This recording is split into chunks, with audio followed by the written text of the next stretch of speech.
What if Anakin Skywalker refused to execute Order 66 after cutting down Mace Windu? That's what we're going to go over today. Hope you guys enjoy. I actually really enjoyed writing this one, so I hope you guys enjoyed as well. Let me know in the comments what other ones you want to see, and let's get right into it. Our story begins with Anakin Skywalker kneeling in front of the Dark Lord of the Sith, Darth Sidious. Moments ago, Anakin gave in to his instincts, cutting down Master Windu, signaling his commitment to the Sith. But as Anakin knelt here, something was tugging at him.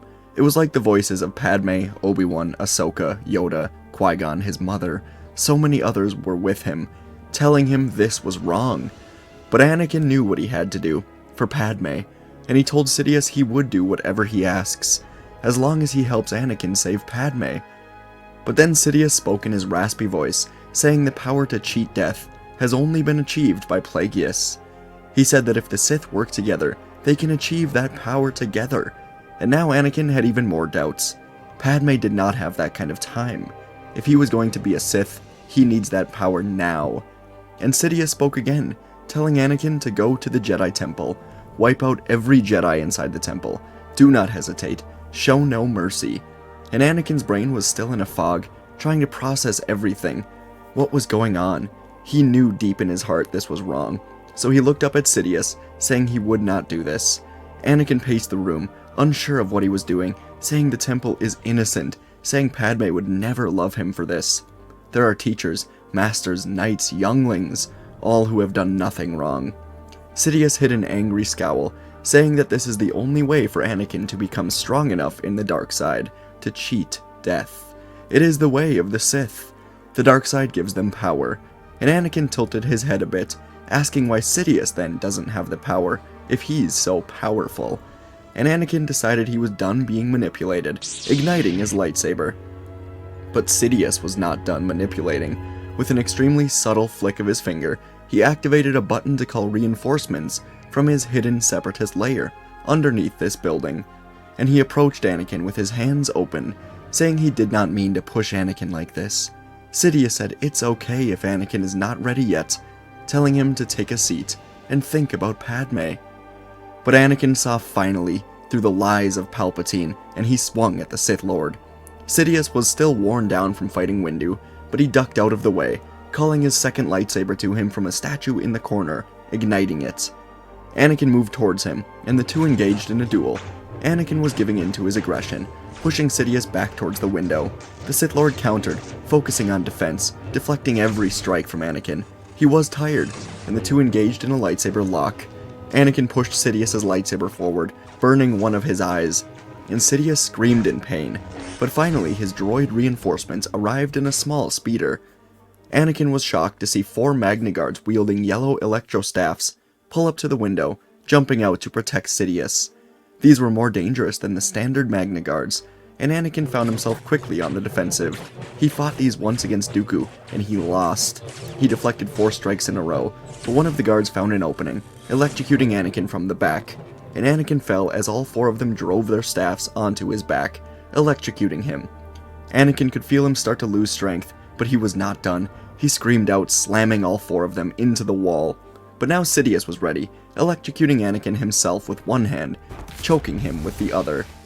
He continued to pour on the lightning, choking him with the Force. Anakin was yelling in pain, and Sidious wanted to kill him for failure, but he had other uses for him. Sidious knocked Anakin unconscious, dropping him to the floor as the 4 Magna Guards restrained him. Now Darth Sidious looked down at Anakin, the Chosen One, a failure to the Jedi and now a failure to the Sith. Unable to do what was necessary. Now he would pay. Of course, Sidious thought this was possible. All he really needed in the end was to secure his empire, was for the Jedi to attack him, which they did. Now he would be able to blame everything on the Jedi. Anakin as his apprentice would have been excellent, but he will do just fine, serving the Sith in a new role.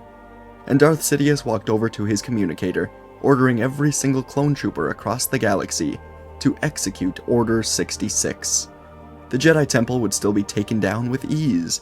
Sidious wanted Anakin to go to cement himself in the dark side, but the 501st clone troopers would take the temple, and every Jedi out in combat was now an enemy of the Empire, set for immediate execution. With the delay of the order being called due to Anakin engaging Sidious, many Jedi were in different spots than they were a bit ago when Sidious was supposed to execute this order. Because of this, the survivors were even more few and far between.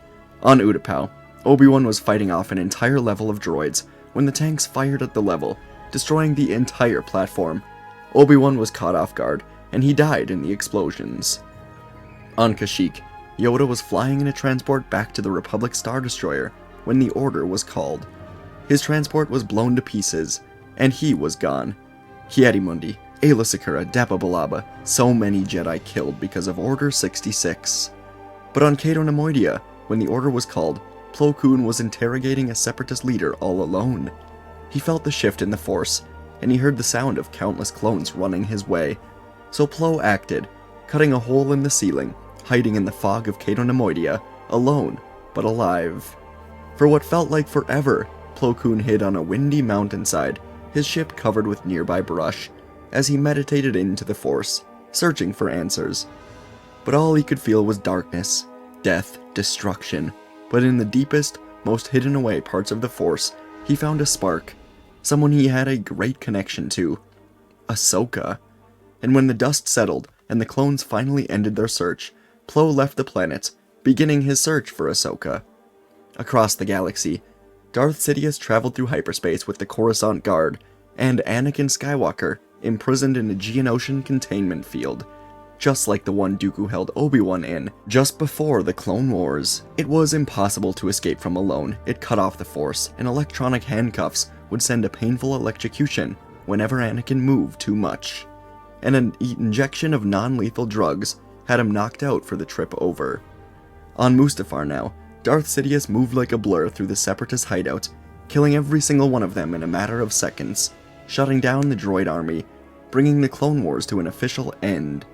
And the Dark Lord transported Anakin to a hidden cave, here on Mustafar, that was behind a lava fall, where construction was underway, turning it into a Sith lair.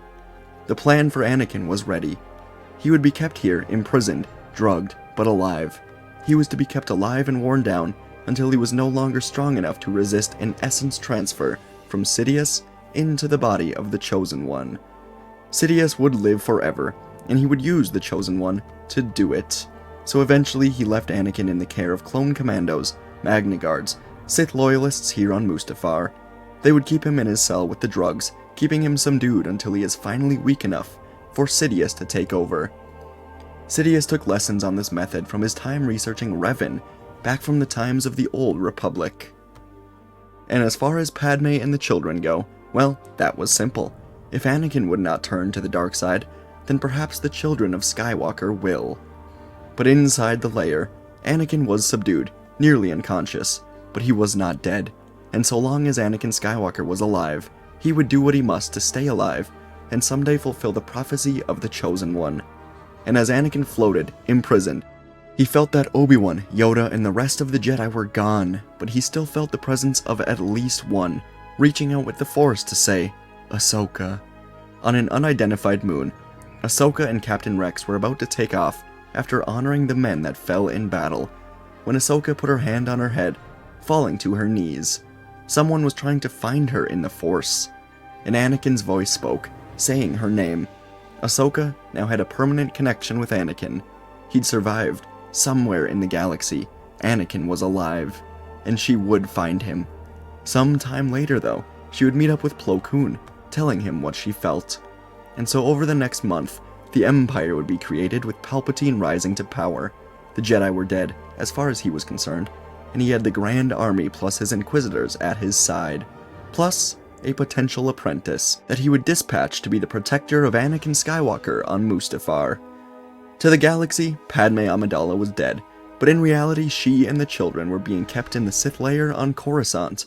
Palpatine was keeping them against their will, but they were given extremely high-value medical care and kept healthy.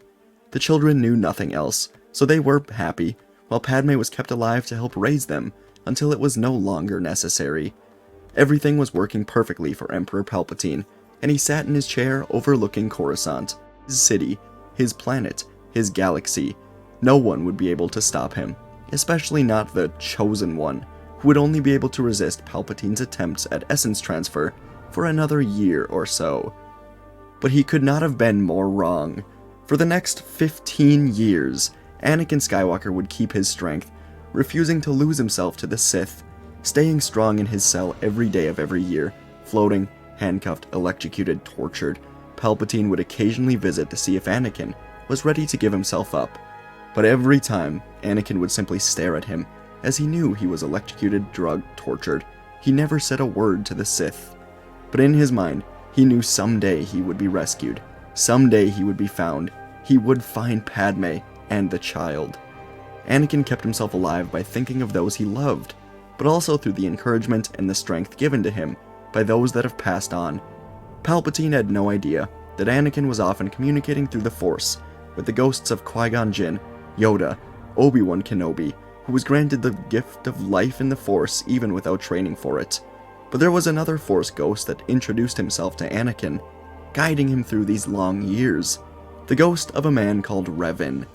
Long ago, Revan was in a situation just like this, where the Sith Emperor at that time imprisoned Revan for 300 years, drawing on his power, trying to learn the secrets of the Jedi.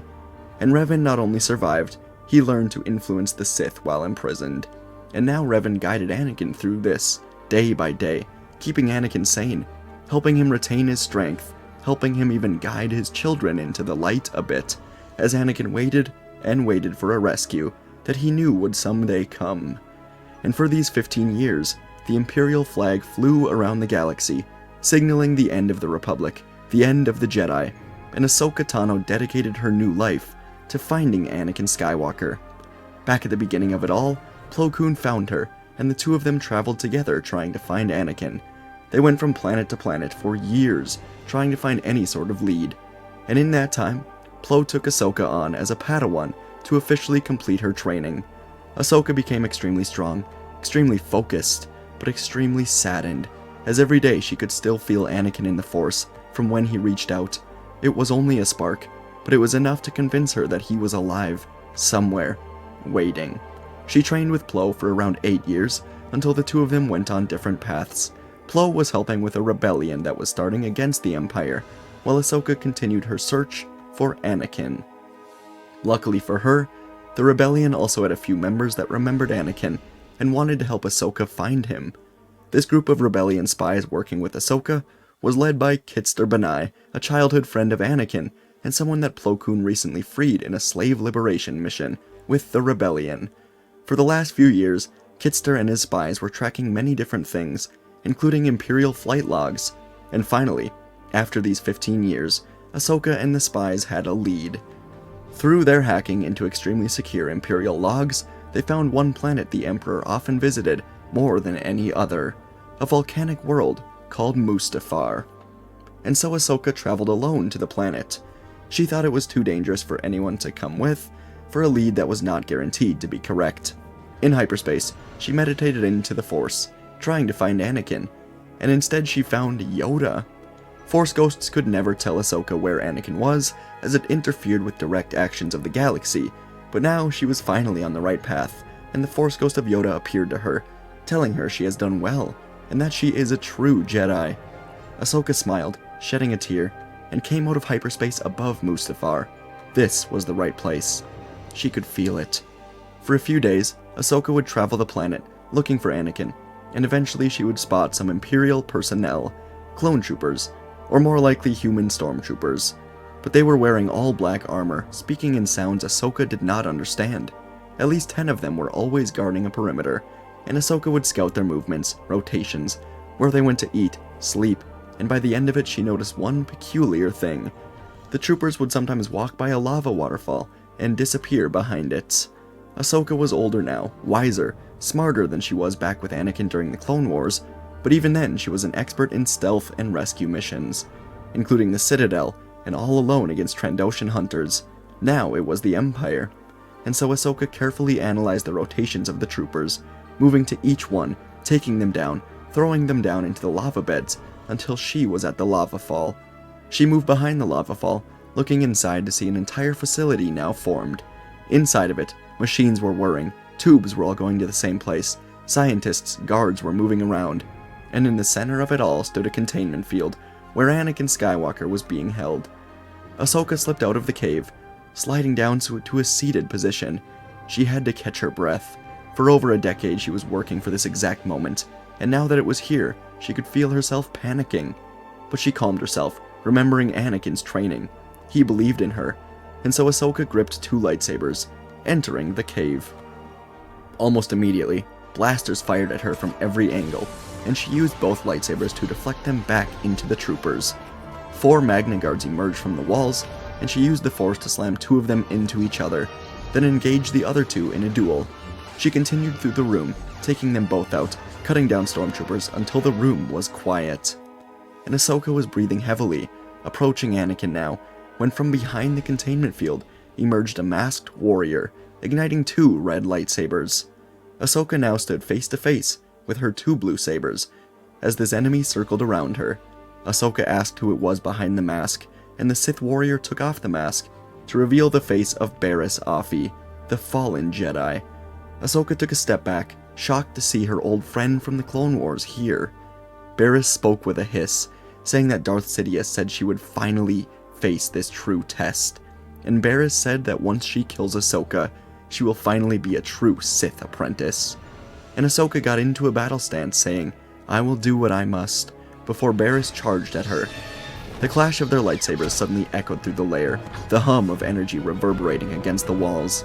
Ahsoka's dual lightsabers moved through the air, born from years of training and experience with Anakin and Plo. Barriss, fueled by the dark side and the need to prove herself, met her strikes with a great power. Sparks flew as sabers collided, the echoes of their battle mingling with the distant hum of the machines. Ahsoka's acrobatic movements allowed her to evade Barriss's strikes, but the Sith's relentless assault forced her to constantly adapt. As the duel intensified, Ahsoka seized the opportunity to use the environment to her advantage. She vaulted onto a nearby platform, gaining a temporary high ground, only to have Barriss pull it down with the Force, forcing Ahsoka to roll back into the duel. The battle reached its peak as Ahsoka and Barriss clashed on a narrow bridge suspended above a pool of molten lava inside the lair. The glow of the lava reflected in their eyes as they locked sabers. The heat from below intensified the atmosphere, mirroring the fiery emotions of their conflict between old friends. But in a sudden burst of strength and determination, Ahsoka managed to disarm Barriss, sending her lightsabers flying into the abyss below. Barriss, now defenseless, stumbled backwards, eyes filled with a mix of anger and desperation, and Ahsoka hesitated for only a brief moment, wishing Barriss would surrender. And in that moment of vulnerability, Barriss summoned the dark side to her aid, leaping through the air. But Ahsoka was ready. Before Barriss could kick Ahsoka, she was sent flying through the lair with a powerful Force push. Ahsoka watched her fly through the air, clawing at nothing, as she flew backwards right into the lava fall.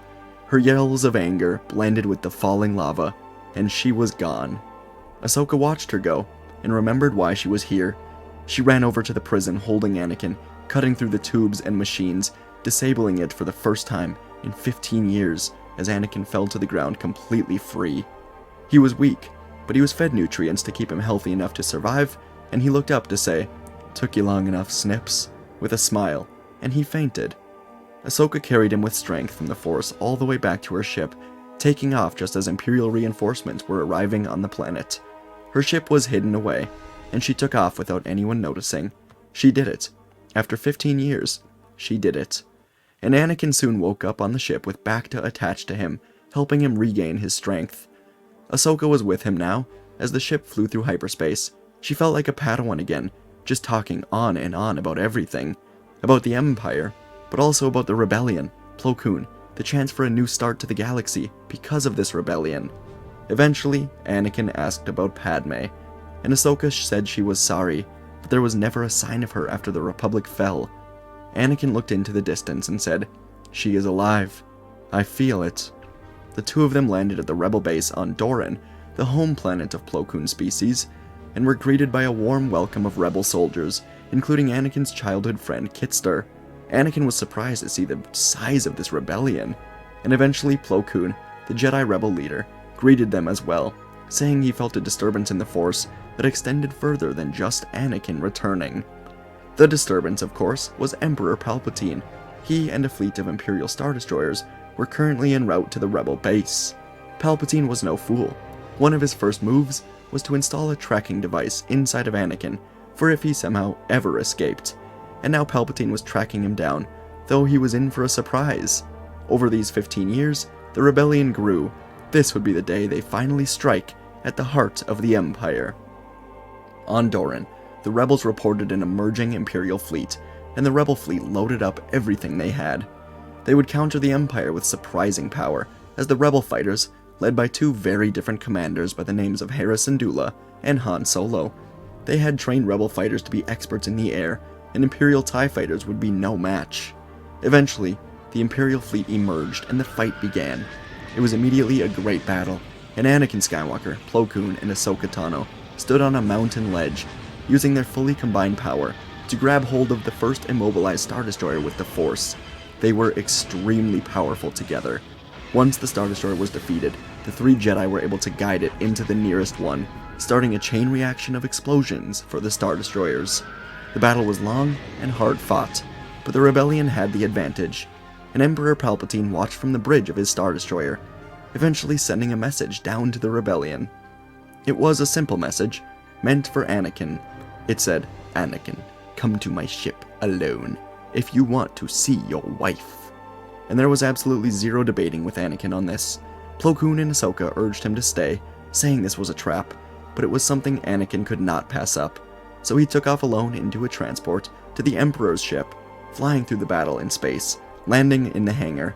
Inside the Star Destroyer, Anakin was guided by a group of Red Royal Guards to the bridge, where the Emperor was waiting. Anakin approached him from behind, saying that he has failed, and now Anakin will fulfill his destiny, bring his wife home, destroy the Sith. Palpatine, without turning, said he has already lost, and made a motion with his hand. From behind Anakin, two red lightsabers ignited, and Anakin stared in horror as two 15-year-old children walked up to Anakin. Not just any children, his children. Palpatine spoke again, saying that since Anakin refused to give himself to the Sith, his children turned to him instead, and his laughter filled the area. Palpatine ordered the children to kill Anakin, and they moved forward, swinging at their true father. Anakin did not ignite his lightsaber, he couldn't, and as he was dodging, Palpatine pulled Anakin's lightsaber to his side, then blasted him with lightning, just as he did all those years ago in his office. Palpatine poured his lightning onto Anakin, laughing, and the children looked on. But Anakin did not feel the pain. No, he was calling upon the Force ghosts that came to him so often during his 15 years imprisoned. He needed them once more, but not for him, for his children, to show them there is light, that darkness is not the Skywalker way. And Anakin could suddenly feel Obi-Wan, Yoda, Qui-Gon, Revan. They were with his children. Luke and Leia Skywalker, for the first time, felt the light side of the Force. They watched their true father burn on the ground, realizing he did not fight them.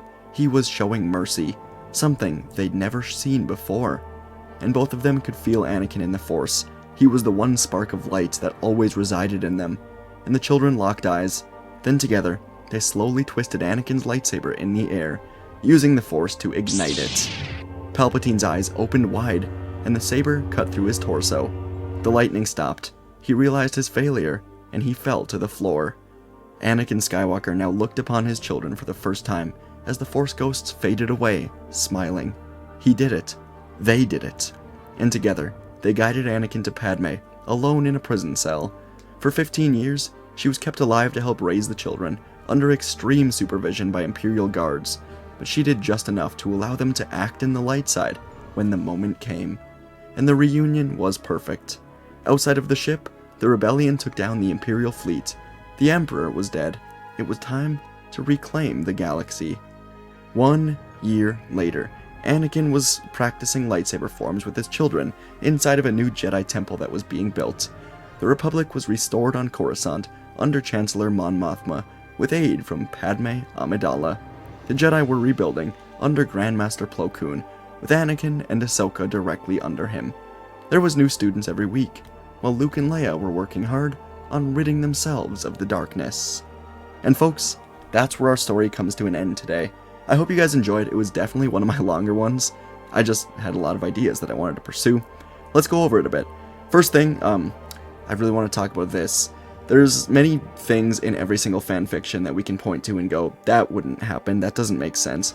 And I think I'm very guilty of that. One of those things today might be Anakin, getting defeated in the office after refusing to do Order 66. But I had a vision in mind of this whole 15-year span where Anakin's imprisoned, ending with him having to take on his children and make a choice for them to not fight them.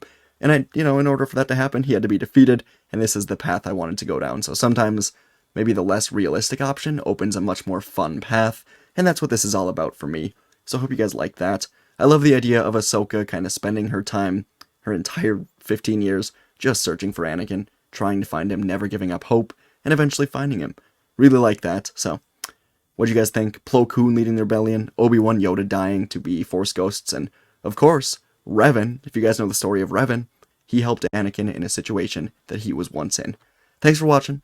Hope you guys enjoyed, and I'll see you in the next video.